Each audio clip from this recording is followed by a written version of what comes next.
Senior Saraswati academy में आरती वर्मा आप सभी विद्यार्थियों को गुड आफ्टरनून। पेपर 2 एजुकेशन शिक्षा शास्त्र। आज की क्लास में बात करेंगे अधिगम की प्रक्रिया, अधिगम के नियम। तो यहाँ पे आप देख सकते हैं अधिगम यानी कि अधिगम क्या है। सबसे पहले आप यहाँ पे देख लीजिए कि जो है हम आपको जो है 3rd यूनिट से आपको जो है टॉपिक उठाए हैं, यानी कि जो है अधिगम के बारे में हम बताने वाले हैं।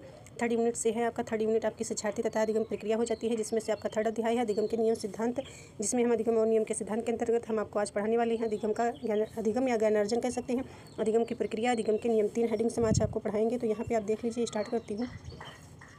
यहाँ से देख सकते हैं अधिगम या ज्ञानार्जन या सीखना आप कह सकते हैं। अदर नाम है प्रत्येक प्राणी या आप जीव कह सकते हैं में जन्म के समय से ही कुछ जन्मजात कार्य क्षमताएं विद्यमान रहती हैं। फलस्वरूप वह कुछ सरल शारीरिक प्रतिक्रियाएं करता है, लेकिन वातावरण के साथ उसे अभियोजन स्थापित करने में कुछ न कुछ सीखना पड़ता है।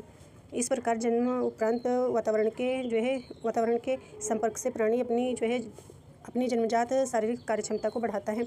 अधिगम यानी कि अधिगम या सीखना व्यवहार में परिवर्तन को कहा जाता है। यानी कि अधिगम कहते किसे हैं, अधिगम यानी कि सीखना होता है, यानी कि व्यवहार में परिवर्तन, यानी कि जो व्यवहार में परिवर्तन होता है उसी को जो है सीखना कहते हैं, अधिगम कहते हैं। ठीक है, या जो है स्थायी परिवर्तन होता है। सभी प्रकार का व्यवहार परिवर्तन नहीं अधिगम नहीं है, यानी कि सभी प्रकार का परिवर्तन जो होता है वो अधिगम नहीं होता है। किन्हीं विशेष परिस्थितियों जैसे थकान, बीमारी अथवा अन्य किसी कारण से जो भी व्यवहार परिवर्तन होता है जिसे अधिगम नहीं कहते, यानी कि जैसे जब बीमार हुए, थकान हो गई तो आपका बिहेवियर में चेंज हुआ, वो आपका अधिगम के अंतर्गत नहीं आता है। जिसमें स्थायी परिवर्तन होता है वो होता है आपका। मनोवैज्ञानिकों के अनुसार आप देख सकते हैं अधिगम से तात्पर्य केवल उन्हीं परिवर्तनों से माना जाता है जिनसे मानव व्यवहार में सकारात्मक परिवर्तन हो, यानी कि सकारात्मक परिवर्तन होता है, यानी कि जो आपका व्यवहार परिवर्तन होता है सकारात्मक, यानी कि प्रत्यक्ष या अप्रत्यक्ष अनुभव से व्यक्ति के व्यवहार में सकारात्मक परिवर्तन लाना ही अधिगम कहलाता है। यहाँ पे और अगला देखिए, अगली परिभाषा व्यक्ति नए कौशल, यानी कि कहा गया है कि यानी कि जो अधिगम होता है यानी कि व्यक्ति नए ज्ञान, यानी कि जो नया ज्ञान होता है, कौशल और व्यवहार को प्राप्त करता है और अपने अनुभवों के आधार पर अपने व्यवहार में परिवर्तन लाता है, ये अधिगम होता है। ठीक है, फिर अधिगम की परिभाषाएं देख सकते हैं। यहाँ पे मनोवैज्ञानिकों ने अधिगम को विभिन्न अर्थों में परिभाषित किया है। एक वुडवर्थ के अनुसार परिभाषा, एक मॉर्गन किंग स्कापलर के अनुसार। ठीक है, तो यहाँ पे देख सकते हैं कोई भी क्रिया जो व्यक्ति को अच्छे या बुरे किसी भी रूप में विकसित करता है तथा जो उसके बाद में होने वाले व्यवहार को जैसा कि वह हो सकते थे उससे भिन्न बनता है उसी को जो है बनता है को सीखना कहा जाता है, यानी कि जो व्यवहार होता है परिवर्तन। ठीक है, इसके बाद अगली परिभाषा इसमें देख सकते हैं अभ्यास या अनुभूति के परिणाम स्वरूप व्यवहार में होने वाले अपेक्षाकृत स्थायी परिवर्तन को सीखना कहा जाता है। याद रखना है परिभाषा आप सभी स्टूडेंट को। इसके बाद ये अदर परिभाषाएं आपकी हैं, सभी स्टूडेंट को याद रखनी है। गेट्स के अनुसार क्या होता है, अनुभव प्रशिक्षण अधिगम होता है। गार्डन के अनुसार वातावरण व सामंजस्य का अधिगम होता है। वुडवर्थ के अनुसार नवीन ज्ञान नवीन प्रतिक्रिया के रूप में होता है। क्रो एंड क्रो आदत ज्ञान अभिवृत्ति, यानी कि जो है समावेशन होता है, ये अधिगम होता है। मतलब गिलफोर्ड के अनुसार व्यवहार से व्यवहार में परिवर्तन होता है, मतलब कहा गया है कि अधिगम होता है। ठीक है, अधिगम या सीखना कह सकते हैं, यानी कि व्यवहार से व्यवहार में परिवर्तन, यही आपका अधिगम होता है, या सीखना कह सकते हैं या ज्ञानार्जन कह सकते हैं। स्किनर के अनुसार देख लिए, हिलगार्ड के अनुसार देख सकते हैं और किंगसल के अनुसार देख सकते हैं अभ्यास परीक्षण। और ये अधिगम ये डिटेल में समझने के लिए है। अधिगम मतलब सीखना हो गया। यह मानसिक प्रक्रिया है जिससे व्यक्ति अपने वातावरण से ज्ञान ग्रहण करता है और अपने व्यवहार में बदलाव लाता है। अब आप अच्छे से समझ गए होंगे। 1-2 परिभाषाएं तो बहुत सारी हमने बताई हैं और अर्थ के तौर पे भी हमने बताया है। तो यहाँ पे देख सकते हैं आप बदलाव करता है, यानी कि अधिगम एक सतत प्रक्रिया है जो जन्म से ही शुरू हो जाती है और जीवन भर चलती रहती है। व्यवहार का स्थायी परिवर्तन सीखना कहलाता है, यानी कि अनुभव ज्ञान अभ्यास के कारण ये परिवर्तन होते हैं। और इसी प्रकार से आप बुद्धि की परिभाषा आप जानते होंगे। तो बुद्धि वुडवर्थ के अनुसार बुद्धि की परिभाषा होती है, यानी कि किसी कार्य करने की विधि होती है। ठीक है, और फ्रीमैन के अनुसार परिभाषा होती है, यानी कि जो है ये आपके अधिगम के अनुसार परिभाषाएं हैं और बुद्धि के अनुसार। ठीक है, बुद्धि के अनुसार परिभाषाएं आपको एक दो याद होनी चाहिए आपको अच्छे से। फ्रीमैन के अनुसार होती है, यानी कि जो है बुद्धि होती है, यानी कि समायोजन करने, तर्क करने और चिंतन करने की जो है योग्यता होती है। बहुत सी परिभाषा है और एक परिभाषा है जो है आपके अमूर्त चिंतन की योग्यता है, आपको याद रखनी है। ये प्रक्रिया है, यानी कि अधिगम की प्रक्रिया क्या है इसको आप डिटेल में पढ़ लीजिए अच्छे से। यहाँ थोड़ा जूम कर दूँ। अधिगम की प्रक्रिया यहाँ पे देख सकते हैं। सीखना एक विस्तृत तथा व्यापक प्रक्रिया है। इसमें निरंतरता का गुण पाया जाता है।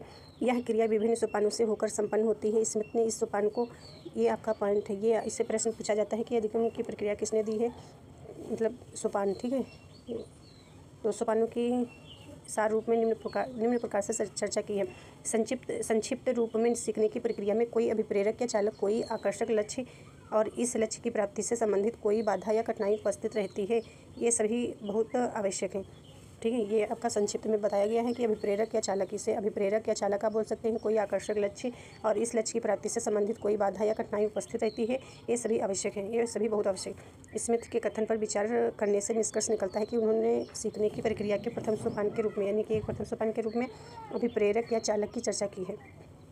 आपको याद रखना है कि स्मिथ के अनुसार जो है प्रथम सोपान के रूप में जो है अभिप्रेरक या चालक बताया है, चर्चा की बात की है। अभिप्रेरक शक्ति के वह गतिशील स्रोत है जो व्यवहार को शक्ति प्रदान करने और बालक को कुछ न कुछ करने के लिए प्रेरित करते हैं। प्रत्येक व्यक्ति को अपनी मूलभूत आवश्यकताओं और अभिप्रेरणाओं की पूर्ति के लिए प्रयत्नशील रहना पड़ता है। जब तक हमारा वर्तमान व्यवहार, ज्ञान भंडार तथा कुशलता हमारी सभी आवश्यकताओं अभिप्रेरणाओं की पूर्ति करती रहती है, हमें किसी भी प्रकार के नवीन ज्ञान का संचय करने, कौशल अर्जित करने तथा व्यवहार में परिवर्तन लाने आवश्यकता नहीं है। ऐसी आवश्यकता पड़ने पर ही कुछ न कुछ सीखने की इच्छा उत्पन्न होती है। ये आपका द्वितीय सोपान है और एक तृतीय सोपान है। तो द्वितीय सोपान के अंतर्गत लक्ष्य एवं उद्देश्य की चर्चा की बात की गई है, यानी कि जो द्वितीय है इसमें लक्ष्य और उद्देश्य की चर्चा की गई है। और तृतीय देख सकते हैं, इसके अंतर्गत किसी न किसी प्रकार की रुकावट, कठिनाई या बाधा सामने आ जाती है। यदि बाधा कठिनाई का अनुभव न हो तो व्यक्ति को अपने व्यवहार में परिवर्तन लाने, नवीन ज्ञान और कौशल अर्जित करने की आकांक्षा ही उत्पन्न नहीं होगी।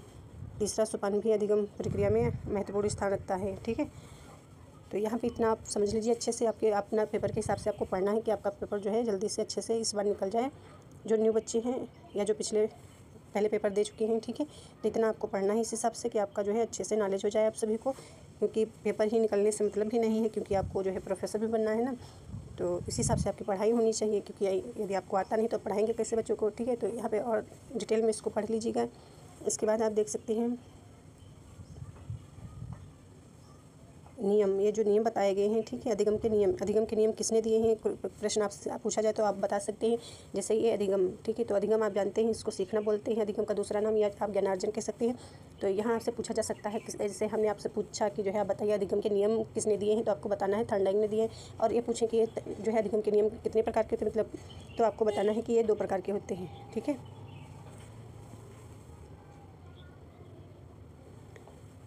तो यहाँ पे आप देख सकते हैं मुख्य नियम और सीखने अधिगम के नियम। पशु पक्षियों, यानी कि पशु यहाँ से देख सकते हैं, पशु पक्षी पौधे मानव सभी प्रकृति के नियमों के अनुसार जीवन व्यतीत करते हैं, यानी कि अपना अपना जीवन व्यतीत करते हैं प्रकृति के अनुसार।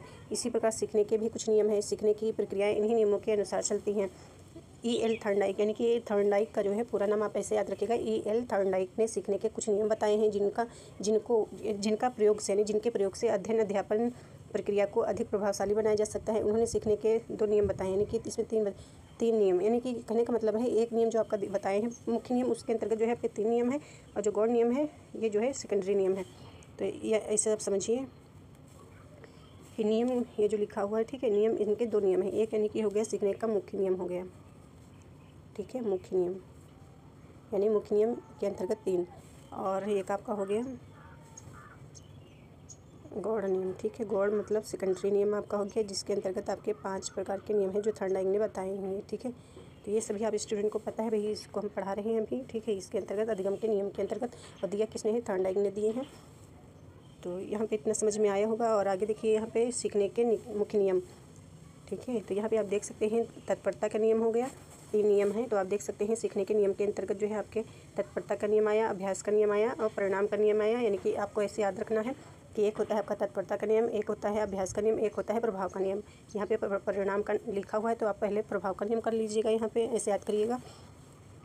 और इसके बाद आप देख सकते हैं यहाँ पे दूसरा आपका आता है, ये सीखने का सहायक या गौड़ नियम आप कह सकते हैं यहाँ पे, ये थर्नडाइक के अनुसार। ठीक है, पहले हमने बताया आपको कि एक आपका प्राथमिक नियम मतलब कि मुख्य नियम हो गया। ठीक है, दूसरा गौड़ नियम हो गया सेकेंडरी, तो जिसके अंतर्गत 5 प्रकार के हैं, मनोवृत्ति का नियम और बहुअनुक्रिया के नियम। मनोवृत्ति का नियम को जो है मानसिक वृत्ति का नियम भी कह सकते हैं आप, आंशिक क्रिया का नियम, अनुरूपता का नियम, संबंधित परिवर्तन का नियम। अब इसको आप डिटेल में पढ़ सकते हैं। यहाँ पे डिटेल में बात करेंगे तत्परता का नियम। आप देख लीजिए तत्परता का नियम क्या होता है। जब हम किसी कार्य को सीखने के लिए तैयार या तत्पर रहते हैं। कहने का मतलब है जब आप कोई कार्य सीखते हैं उसके लिए आप तत्पर रहते हैं, तो ये तत्परता का नियम होता है, यानी कि आप तुरंत सीख जाते हैं। जैसे आप एक्साइटेड हैं कि हमको ये नेट क्वालिफाई करना है, JRF करना है, हमको असिस्टेंट प्रोफेसर बनना है, प्रोफेसर बनना है, ठीक है, यानी कि हमको ऊंचा लक्ष्य हासिल करना है, ठीक है, बड़ा लक्ष्य हासिल करना है, तो आप तत्पर हैं, यदि आप उत्सुक हैं तो आप अवश्य ही पाएंगे। तो ये होता है तत्परता का नियम। तो हम उस शीघ्र सीख लेते हैं, कहने का मतलब हुआ किसी समस्या को हल करने के लिए प्रयत्नशील होना तत्परता कहलाता है। यदि बच्चे में गणित के प्रश्न हल करने की इच्छा है तो तत्परता के कारण वह उनको अधिक शीघ्रता और कुशलता से करता है, काम करने में आनंद एवं संतोष का अनुभव करेगा। इसके विपरीत सीखने के लिए तैयार नहीं होने की स्थिति में बच्चे को सीखने की क्रिया से असंतोष मिलता है, प्रायः वह खींच उठता है, यानी कि वो नहीं सीखता है। अभ्यास का नियम देख सकते हैं, ये जो है आपका प्राथमिक नियम के अंतर्गत आते हैं, यानी कि मुख्य नियम के अंतर्गत जो है ये आपका दूसरा अभ्यास का नियम है। तो यहाँ पे देख सकते हैं इस नियम के अंतर्गत अभ्यास कुशल बनाता है, यानी कि आप अभ्यास करते हैं, जितनी बार आप प्रैक्टिस करेंगे, जो हम पढ़ा रहे हैं, यदि हमसे अब एक बार आपने वीडियो देखा, दोबारा देखा तो आपको अधिक समझ में आएगा। किसी टीचर से पढ़ा या बुक से पढ़ा तो आपको अधिक समझ में आएगा, समझ में, ठीक है। तो अभ्यास का नियम बहुत महत्वपूर्ण होता है, तो आपको याद रखना ये मुख्य नियम के अंतर्गत आता है। आपका जो है दूसरे नंबर पर तत्परता का नियम और आपका हो गया ये अभ्यास का नियम। तो अभ्यास का नियम आपने देखा, अभ्यास कुशल बनाता है, ठीक है, प्रैक्टिस। यदि हम किसी कार्य का अभ्यास करते हैं तो हम उसे सरलतापूर्वक करना सीख जाते हैं, यानी कि आप अभ्यास करते हैं तो उसको सीख जाते हैं और उसमें कुशल हो जाते हैं। हम बिना अभ्यास किए साइकिल पर चढ़ने या कोई खेल खेलने में कुशल नहीं हो सकते। जब आप प्रैक्टिस करेंगे तभी आप सफल हो पाएंगे। यदि हम किसी सीखे हुए कार्य का अभ्यास नहीं करेंगे तो उसे हम भूल जाएंगे, यानी कि एक बार आप पढ़ लिए हैं, फिर 1 साल आप नहीं पढ़े, 2 महीने नहीं पढ़े तो उसको आप भूलने लगते हैं। अभ्यास से सीखना स्थायी होता है, इससे थॉर्नडाइक ने उपयोग का नियम बताया है, यानी कि इसके अंतर्गत, यानी कि जो अभ्यास का नियम है इसके अंतर्गत आपके 2 प्रकार के नियम होते हैं, ठीक है। इसके अंतर्गत जो है एक उपयोग हो जाता है, ठीक है, उपयोग का नियम, और एक हो जाता है आपका अनुप्रयोग का नियम, ठीक है, अनुप्रयोग, ठीक है, अनुप्रयोग कर सकते हैं, ठीक है। तो यहाँ पे देख सकते हैं ये आपका दिया गया है, एक उपयोग का नियम और एक अनुप्रयोग का नियम, यानी कि स्थायी सीखना, यानी कि जो आप बार बार अभ्यास करते हैं उसको सीख जाते हैं, तो इसे आप उपयोग का नियम कह सकते हैं। और जिसे आप भूल जाते हैं, बिना अभ्यास से ज्ञान विस्मृत हो जाता है, इसे अनुप्रयोग का नियम कहते हैं। यानी कि उपयोग का नियम के अंतर्गत हो गया, जैसे जो आप सीखते हैं, बार बार अभ्यास करते सीख जाते हैं, और अनुप्रयोग यानी जिसको आप प्रैक्टिस नहीं करते उसे आप भूल जाते हैं। तो इसको याद रखना है आपकी, इसके अंतर्गत 2 नियम। प्रभाव का नियम हो गया, यानी कि मुख्य नियम के अंतर्गत हमने 3 आपको नियम बताए, यानी कि तत्परता का, अभ्यास का और प्रभाव का नियम। ये प्रभाव का नियम हो गया, प्रायः हम उस कार्य को ज़्यादा अच्छे से करना चाहते हैं जिसका परिणाम हमारे लिए हितकर होता है। प्रभावकारी मतलब जैसे कि आपने आज हमसे पढ़ा, हमारा एक टॉपिक पढ़ा, हमने जो पढ़ा है आपको समझ में आया, आपको अच्छा लगा, तो आप दोबारा से पढ़ेंगे, वो आपको सुखदायी, दोबारा से पढ़ेंगे आपको याद हो जाएगा। तो ये आपका प्रभाव का नियम हो गया, ठीक है। अच्छे से करना चाहते हैं जिसका परिणाम हमारे हितकर होता है, जिससे हमें सुख एवं संतोष मिलता है, यानी कि हमने आपको पढ़ाया, आपको ये अच्छे से टॉपिक समझ में आया होगा तो आपको अच्छा लगा, तो ये हो गया प्रभाव का नियम के अंतर्गत। यदि हमें किसी कार्य को करने या सीखने से कष्ट होता है, यानी कि आपको पढ़ाया हुआ अच्छा न लगे या किसी कार्य को करने से कष्ट होता है तो उसे आप नहीं करते, तो उस क्रिया को नहीं दोहराते हैं। और थॉर्नडाइक के अनुसार जिस कार्य से संतोष होता है उससे उद्दीपन अनुक्रिया संबंध दृढ़ होता है, जिस कार्य से असंतोष होता है उससे यह संबंध कमजोर होता है। और इसके बाद आपको देखना है ये गौड़ नियम, यानी कि अधिगम के सीखने के अंतर्गत, यानी थॉर्नडाइक ने जो है जो नियम दिए हैं, तो ये जो है सीखने के गौड़ नियम सहायक नियम या सेकेंडरी नियम के अंतर्गत हो गया, ठीक है। तो यहाँ पे आप देख सकते हैं थॉर्नडाइक ने सीखने के 5 गौड़ नियमों का प्रतिपादन किया है। इन नियमों का महत्व मुख्यतः नियम से कम है, यानी कि इस नियम का जो है कम महत्व है, ठीक है। यानी कि जो मुख्य नियम है आपका, सबसे पहले वो उसमें जो है जो तीनों आपके नियम हैं वह महत्वपूर्ण ज़्यादा हैं, ठीक है। ये सेकेंडरी है, यानी कि कम महत्वपूर्ण है, वो ये भी महत्वपूर्ण पर वो जो है अधिक महत्वपूर्ण है। तो कहने का मतलब ये हुआ कि यहाँ पे आप देखिए, यहाँ पे ये जो है आपका एक हो गया मनोवृत्ति का नियम, या इसे आप मानसिक कह सकते हैं, मानसिक प्रवृत्ति का, इसको पूरा लिख लीजिएगा, आप अच्छे से पढ़ लीजिएगा। और मानसिक प्रवृत्ति का नियम, ठीक है। और एक बहु अनुक्रिया नियम हो गया, एक आंशिक क्रिया नियम हो गया, एक अनुरूपता और संबंधित परिवर्तन नियम हो गया। तो यहाँ पे पहला देख लीजिए, 5 नियम ये हैं गौड़ नियम के अंतर्गत। मनोवृत्ति का नियम, जिस कार्य के प्रति हमारी अभिवृत्ति या अभिवृत्ति आप कह सकते हैं मानसिक, उसी अनुपात में हम उसको सीखते हैं, ठीक है। अनुकूल मनोवृत्ति होने पर बालक शीघ्र सीखता है, प्रतिकूल मनोवृत्ति होने पर बालक के सीखने में बाधाएं आती हैं। यानी अनुकूल मतलब जो उसके सेम होता है, मतलब जो सीखने के लिए मतलब उत्सुक होता है, सक्षम। बहुअनुक्रिया ये दूसरा नियम आपका है, ठीक है। ये यहाँ पे पहला हो गया और ये आपका दूसरा हो गया नियम। इस नियम के अनुसार जब हम कोई नया कार्य करना सीखते हैं तब हम उसके प्रति विभिन्न प्रकार की अनुक्रियाएं करते हैं। इनमें से कुछ अनुक्रियाएं लक्ष्य प्राप्ति में सहायक नहीं होती हैं, उन्हें हम छोड़ देते हैं, फिर भूल जाते हैं। हम उन्हीं अनुक्रियाओं का चयन करते हैं जो लक्ष्य प्राप्ति में सहायक होती हैं, इसे ही सीखना कहते हैं। बहुअनुक्रिया मतलब हम बहुत सारी क्रियाएं करते हैं नया नया कार्य सीखने के लिए, जिनसे हम आगे बढ़ते जाते हैं, सीखते जाते हैं, वो हम नियम अपना फॉलो करते जाते हैं, और जिससे नहीं समझ में आता है उसको हम छोड़ते जाते हैं। लक्ष्य प्राप्ति के लिए, जैसे आप नेट क्वालिफाई करें तो अदर टीचर से पढ़ें, जिस टीचर का आपको समझ में आता है आप उसको फॉलो करते जाते हैं, पढ़ते जाते हैं, ठीक है।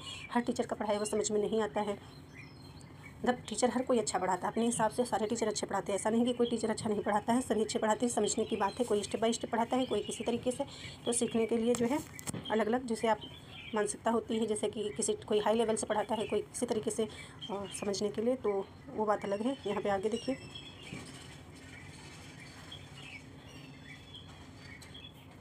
ये आंशिक क्रिया का नियम, ये आपका तीसरा नियम हो गया, ठीक है। गौड़ नियम के अंतर्गत, सेकेंडरी नियम के अंतर्गत थर्नडाइक का मानना है कि यदि बच्चों के सामने किसी समस्या को छोटे छोटे भागों में विभाजित कर प्रस्तुत किया जाए और एक एक भाग का समाधान किया जाए तो बच्चे पूरी समस्या को शीघ्रता से सुगमता से समझकर संपूर्ण कार्य को पूरा कर सकते हैं। यानी कि आंशिक क्रिया का नियम है, यानी कि छोटे छोटे टुकड़ों में, यानी कि उसको जो है छोटे छोटे भागों में विभाजित करके बताया जाए, समझाया जाए तो उसका समाधान जल्दी हो जाता है, बच्चे पूरी शीघ्रता से समझ सकता है। शिक्षक को भी चाहिए कि वे बच्चों को समझ समस्या प्रस्तुत करते समय उनके विभिन्न अंगों के विषय में बताएं, मतलब जो समस्याएं बताई जाए उनके बारे में विषय में बताएं, यानी कोई विषय वस्तु जो दी जाती है बच्चों को, मतलब समस्या आप कह सकते हैं, जैसे इसमें पहले बोला गया इसमें, ठीक है, यहाँ पे तो उसके बारे में बताया जाए, उसको बच्चों को विषय में उन्हें छोटे छोटे अलग हल करके संपूर्ण समस्या का समाधान करने के लिए प्रेरित किया जाए। जो उसके सामने विषय वस्तु दी जाए कि इसको आपको समस्या का समाधान करना है, इस टॉपिक पे आपको बात हल करना है, इसका उत्तर बताना है, तो उसके बारे में उसको समझाया जाए। बच्चों को अंश से पूर्ण की ओर बढ़ने का अवसर प्रदान करना चाहिए। इसके बाद आप देख सकते हैं अनुरूपता का नियम, ये अनुरूपता का नियम हो गया, सादृश्यता का नियम हो गया, ठीक है। जब व्यक्ति के सामने कोई नई समस्या आती है तो वह अपने पूर्व के अनुभवों एवं प्रयत्नों को स्मरण करता है, यानी अनुरूपता, उनसे तुलना करता है कि उसके अनुसार क्रिया कर समस्या समाधान खोजने का प्रयत्न करता है। शिक्षक को चाहिए कि कक्षाकक्ष स्थिति में बच्चों को ऐसे अवसर प्रदान करें जिससे वे अपने पूर्व ज्ञान का स्मरण एवं प्रयोग कर सकें। लास्ट आपका है संबंधित परिवर्तन का नियम। इस नियम को सहचर परिवर्तन का नियम भी कहते हैं। इसके अनुसार कोई भी अनुक्रिया जिसे करने की क्षमता व्यक्ति में होती है उसे एक नए उद्दीपन के द्वारा भी उत्पन्न की जा सकती है। इसमें क्रिया का स्वरूप वही रहता है पर परिस्थिति का परिवर्तन हो जाता है। कहने का मतलब ये है कि जो है कोई जो है आपको समस्या को हल करना है तो मतलब समस्या वही है, परिस्थिति अलग हो जाती है, ऐसा समझिए। यहाँ फिर से आप इसको दोबारा से पढ़ लीजिए। उद्दीपन यहाँ पे देख सकते, इससे क्रिया का स्वरूप वही रहता है, मतलब क्रिया का स्वरूप वही रहता है पर परिस्थिति का परिवर्तन हो जाता है। और इसके बाद आप सीखने के नियमों का जो है शैक्षिक महत्व, यहाँ पे ये महत्व के बारे में बताया गया है। अधिगम प्रक्रिया में सीखने के नियमों का विशेष महत्व है। सीखने की तत्परता, सत्यता, अभ्यास, संतोषप्रद परिणाम से इच्छित फल की प्राप्ति। इसलिए शिक्षक को चाहिए कि वे कार्यक्रम निश्चित करते समय इस बात का ध्यान रखें कि बच्चों को संतोषप्रद हो, मतलब जो टॉपिक तैयार किया जाए या कोई भी है तो उसको जो है अच्छे से तैयार हो, उसको बच्चे के हिसाब से जो है उसको संतोषप्रद हो, उसके लिए जो भी कार्यक्रम हो उनमें तत्परता की स्थिति पैदा की जाए, यानी कि वो तुरंत उसको करने के लिए जो है उत्सुक हो जाए, या प्रश्न दे तो बच्चों को समझ में आए कि हाँ हम ये प्रश्न हल करेंगे। ऐसा ना होने से प्रयत्न व परिश्रम व्यर्थ होगा। ये उद्देश्य की स्पष्टता हो गई। उपयुक्त ज्ञान क्रिया का चयन, ये इसी प्रकार से आपके ये हैं जो ये आपके टॉपिक में नहीं पूछा गया है, पर पूछा जाएगा तो आप इसको हल कर लीजिएगा। जो आपके जो है टॉपिक में है, मतलब सिलेबस में है, उसी को ज़्यादा महत्व देंगे और बाकी अदर पढ़ाएंगे जो आपके पेपर में पूछा जाता है। और आप सभी स्टूडेंट पढ़ते रहिए, अपना रिवीजन करते रहिए। रिवीजन बहुत ज़रूरी है और अच्छे से पढ़िए। थैंक यू, मिलते हैं अगले क्लास में।